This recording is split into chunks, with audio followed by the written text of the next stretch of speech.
Welcome to Confederate History Podcast, the second episode. Now, before I begin, I'm going to explain exactly why I decided to try and do this.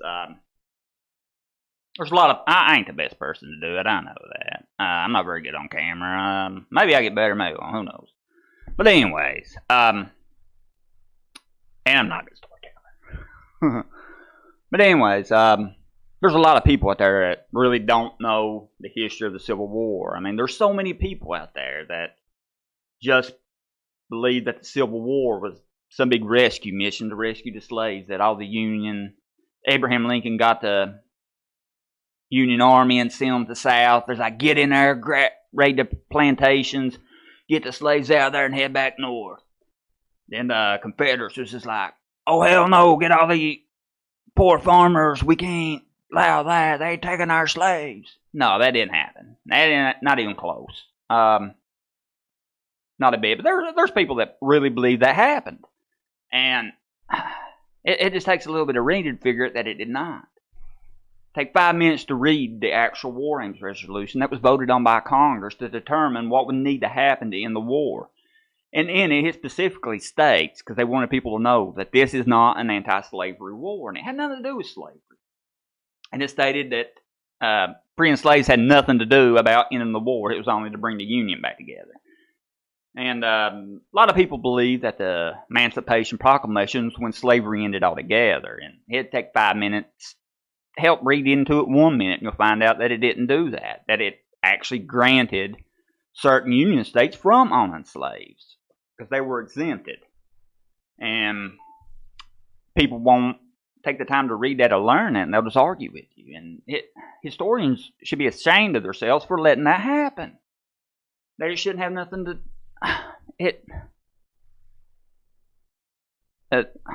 Anybody that's a historian that allows people to actually believe that, and knows that people believe in this type of crap, should be ashamed for even being a historian. But anyways, but this is the second episode of History Podcast. In this episode of Confederate history, I want to talk about when the town of Fredericksburg was looted and vandalized by Union troops under the command of Major General Ambrose Burnside.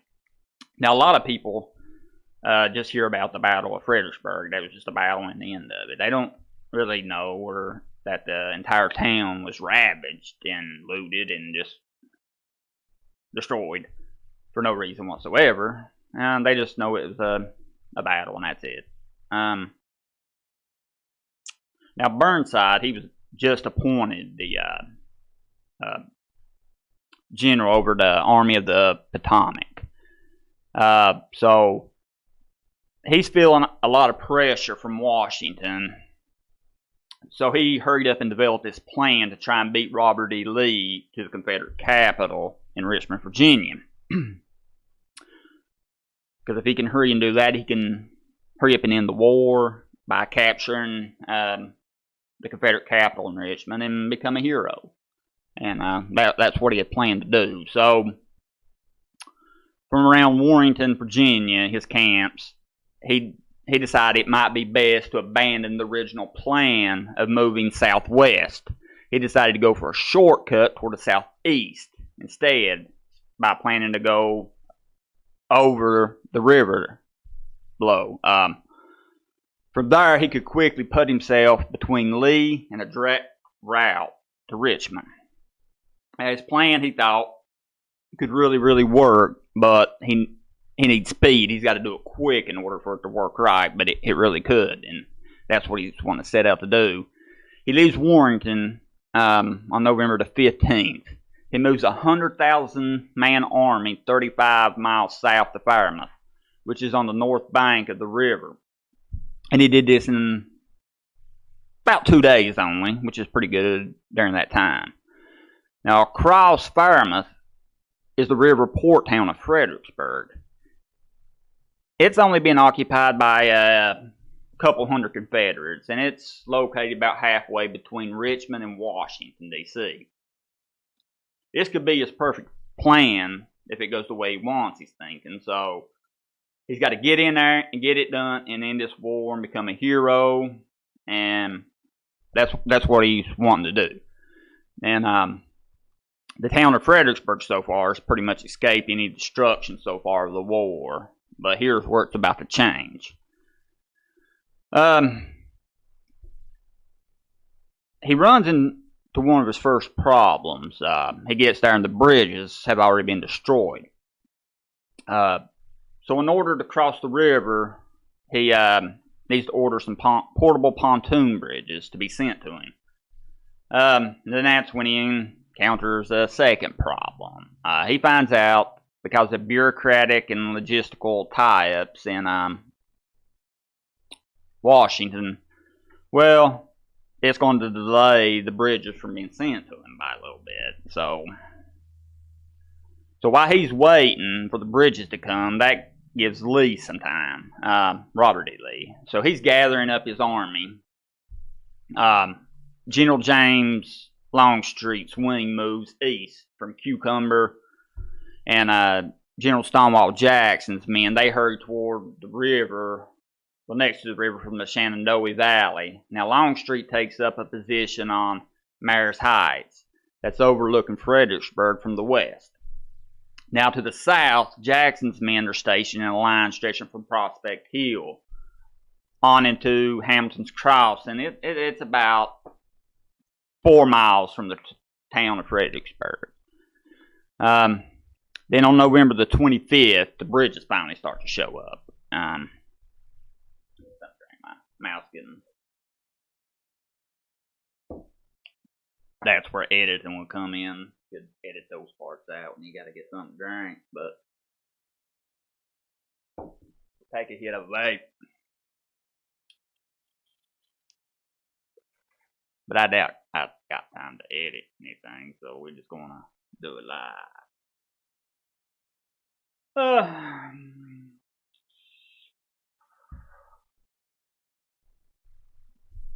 Okay, where was I?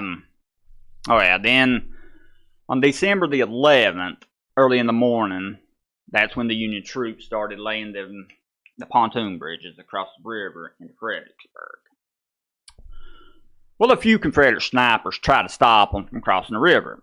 They were shooting at them. They were stationed from buildings and in the streets trying to, stop them in some way or slow them down. But they were just plain outnumbered by the huge army they had sent. I mean, there was boatloads of troops, and it just pushed those Confederate soldiers back.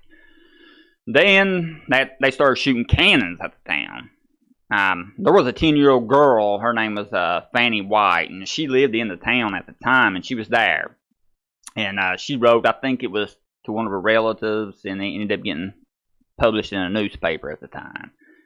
And she had written, for long hours, the only sounds that greeted our ears were the moaning and the whizzing sounds of the artillery shells and the crash of falling bricks and timber just destroying everything. And she was hiding, I think, in the cellar of a home at the time. So imagine being a 10-year-old girl living through that.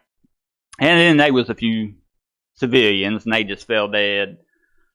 Although I couldn't find an exact number, when you look it up, it shows it's unclear the actual number. There was an 18-year-old girl named Jacob Grotez, and she was African American, and she was killed by artillery shells. Then there was another citizen died during a bloody street fight. So I guess rescuing the slaves or any African Americans wasn't on their agenda, or maybe they just forgot or something. Who knows? But I'm sure there's a historian out there that could explain why they didn't rescue any slaves and they just killed them too. Oh yeah, they just don't talk about that part. Go figure. But anyways, by the next day, they had taken over Fredericksburg completely. Now, before the invasion had happened, those that were able to evacuate had time, and they did. But there were some people that lived in the town. Now, keep in mind, it was just citizens, civilians. Mostly it was just the poor that couldn't afford to go, and the ones that were sick and couldn't. They were still in the town. Then the town was just completely ransacked all day long, from houses to buildings, everything inside. It was just rummaged through. There was silverware, furniture. It was all just destroyed. They didn't spare nothing and screwing shit up. Well, I said I wasn't going to be cussing on this one. Again, that's where it's going to come in. There was portraits that was on the walls that was slashed by bayonets. They slashed open mattresses and anything else they could find, just anything.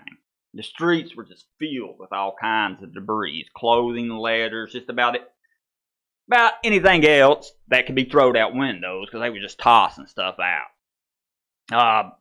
Now then they took all the furniture outside and in the streets and just burned it to keep them warm. They got drunk and was dancing around. Some even pantsed around in women's shawls and bonnets. They were out there just having a good old time, I suppose. And now the federal authorities didn't do anything to try and calm the men and say, hey, we got a mission. We ain't got time for this. They didn't do anything to calm them. Now, the troops weren't given permission to do the destruction and all that, but nothing was done to really stop it either. When General Oliver Howard was questioned about the destruction going on in his side that he seen, he just stated, soldiers aren't expected to be angels. That was his theory on it. And so it's just, oh well, I guess. Have at it, boys. But anyway. Now they was stealing silver from the church and any other stuff they could find of value.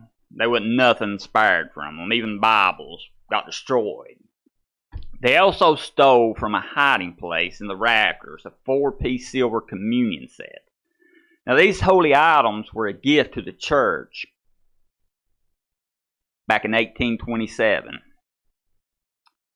One of the chalices was retrieved from a federal soldier in the street by St. George's. That's the church. In 1866. The church received the flagon in the mail. The return address, the New York Police Department. In 1869. The plates was discovered in possession of a New York man, reportedly a candidate for a high public office on behalf of St. George's. A rector in the church in New York offered to purchase it, but the man refused to sell them. Then negotiations with St. George's, according to a 20th century Virginia newspaper account, became rather heated. When the guy that was in possession, threatened with exposure in the New York newspapers, he reluctantly agreed to return it. He planned to do it in person. Better not, St. George's person told him, because the Yankees' safety could not be guaranteed.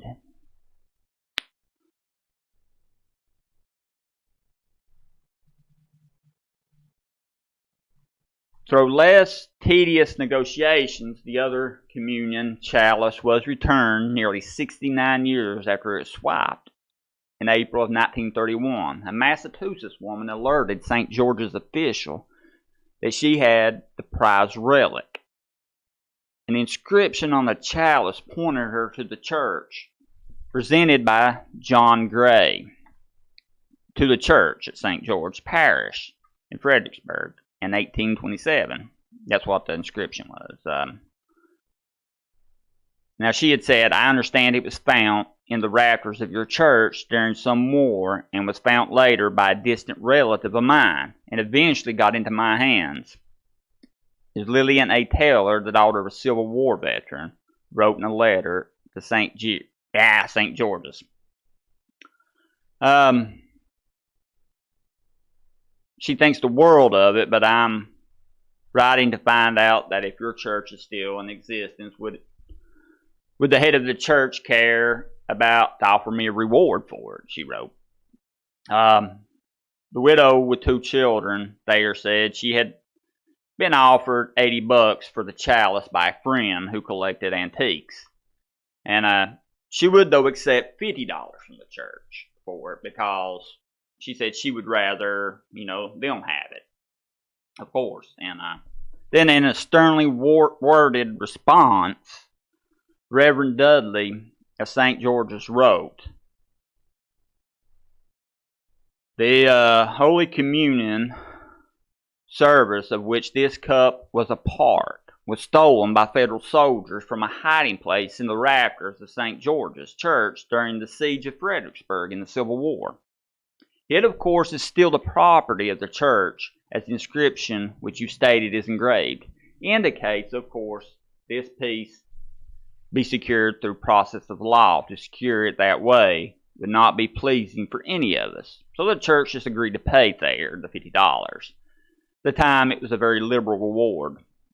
He noted St. George's received the chalice from Thayer in the mail that June. It certainly is a great sacrifice to me to give it up," she wrote, "especially for such a small amount, when I have been the person that have taken such good care of it." She kept writing, and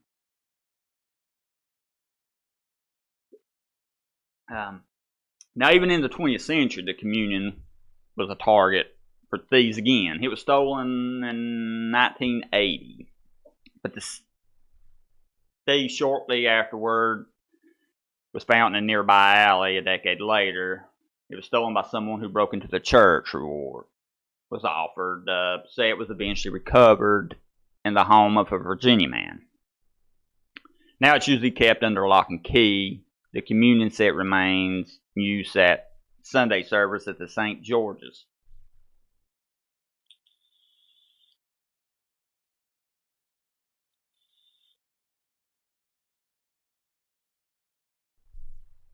Now then they took valuables was also taken from the Masonic Lodge that were there from the time when George Washington was a member of the lodge. Then there was these three men. They even tried to rape a few of the women. That was stopped by one of the sergeants. All the looting went on for quite a while.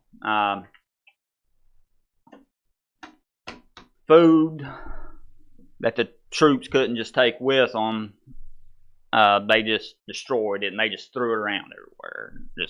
They didn't want nobody else to have it either, and it didn't belong to any Confederates. It was just the people who lived in the damn town. Then they went into the libraries. Books was thrown out onto the road, and the road was real muddy. I think I read somewhere it was, I forget how deep it was, but it was really, really muddy and snowy, and so they took the books out of the libraries and placed them on the road to protect their boots. Then they wiped their rifles off with some white silk dresses they had found. Just to be assholes, I guess. Anyway, well, after they had their little fun just destroying innocent people's stuff, it was time to get back to business. I guess they just forgotten about that whole part about speed being necessary and all that crap. You always got time to wreck people's shit when you're busy and out to free the slaves. So they set out, but there were some hurdles they had to go through first, because they still had to get through General Stonewall Jackson's right flank. When they set out, they able to first they pierced through the defensive line of Stonewall Jackson, which was just to the south a little bit, but they was quickly pushed back by Jackson's men. Well, Burnside then orders the right and the center divisions of General Edwin Sumner's and Joseph Hooker to launch multiple frontal assaults against General Longstreet's position on Myers Heights. But they were pretty much stopped from doing that. Then it was a big bloody mess there, and sum up quick, the Union ended up facing this big, huge loss. I think around 12,000 troops that died or went missing altogether, and Burnside decided that it was just best to withdraw the army and retreat and get out of there. which is probably true. Now, it's estimated that about 120,000 Union troops were engaged against the smaller and less equipped Confederates of around 70,000 troops. Now that's a big, huge difference there, and the Union was fully equipped. A lot of Confederates didn't even have shoes when they was fighting. Now that's another reason why Confederates should be celebrated. They did, even though people say, oh, they're losers, they did very, very well against the strongest military on earth, and they need a big round of applause for that. I mean, they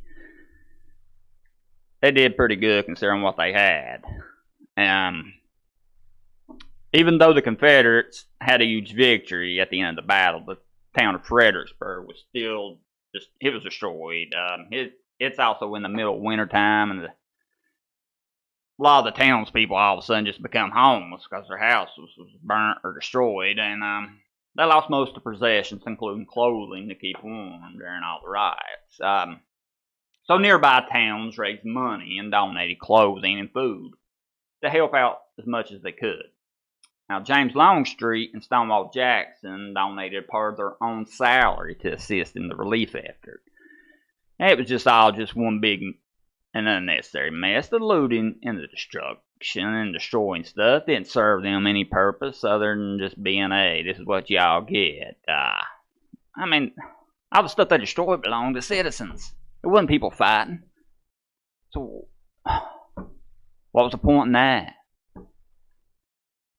But now, before the war, Lincoln had asked Robert E. Lee to lead the Union Army for the invasion of the South. Lee, at the time, now he was considered one of the greatest generals and heroes of the U.S. That's why Lincoln wanted him. But Lincoln refused Lincoln's offer. Lee refused Lincoln's offer for that exact reason. He couldn't bear the thought of raising his sword against his fellow Virginians. But had he taken the offer, it's pretty much guaranteed he would have been president one day. And we can all face, let's be honest, he would have been a hell of a lot better president than Grant. He would, but he gave all that up to defend and protect his neighbors and the people of Virginia from attacks like that. And there were many more. But what thanks does he get for today? He gets pissed on by the leaders of the state of Virginia. His statue that stood there for over 100 years just gets dismembered, while the news stations and people just cheer it. It's just plain pathetic, and not only a disgrace to him, but it's a disgrace to the citizens that suffered by the hands of the invasion of the army. It's ridiculous.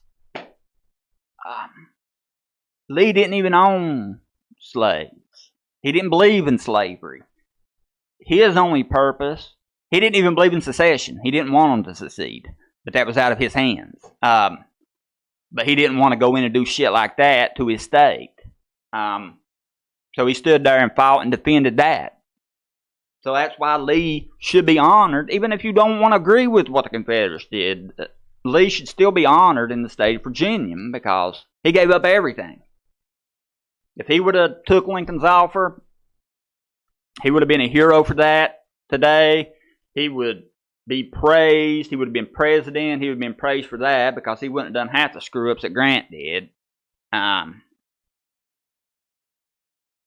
he gave all that up because he wanted to help protect the people of Virginia, because he thought it was wrong to send the military in full force to attack citizens. And it was. But anyways, maybe this one did better. Maybe not. Who knows? But anyways, I'm going to cut this here. And I tried not to make it too political. Just trying to teach parts of history. And again, I ain't the best in the world being on camera. I get flubbed up. My mind starts wandering. Then I try to start looking at something different in my mind. And I got to think. And I screw stuff up. So I try to stay just focused thinking. But you get better with anything as you go. And I'll try it or not. Who knows? But anyways, until next time. But anyway, then this weekend we're going to go live talk about political stuff then. So, me and dudes. So, check that out. Have a good one.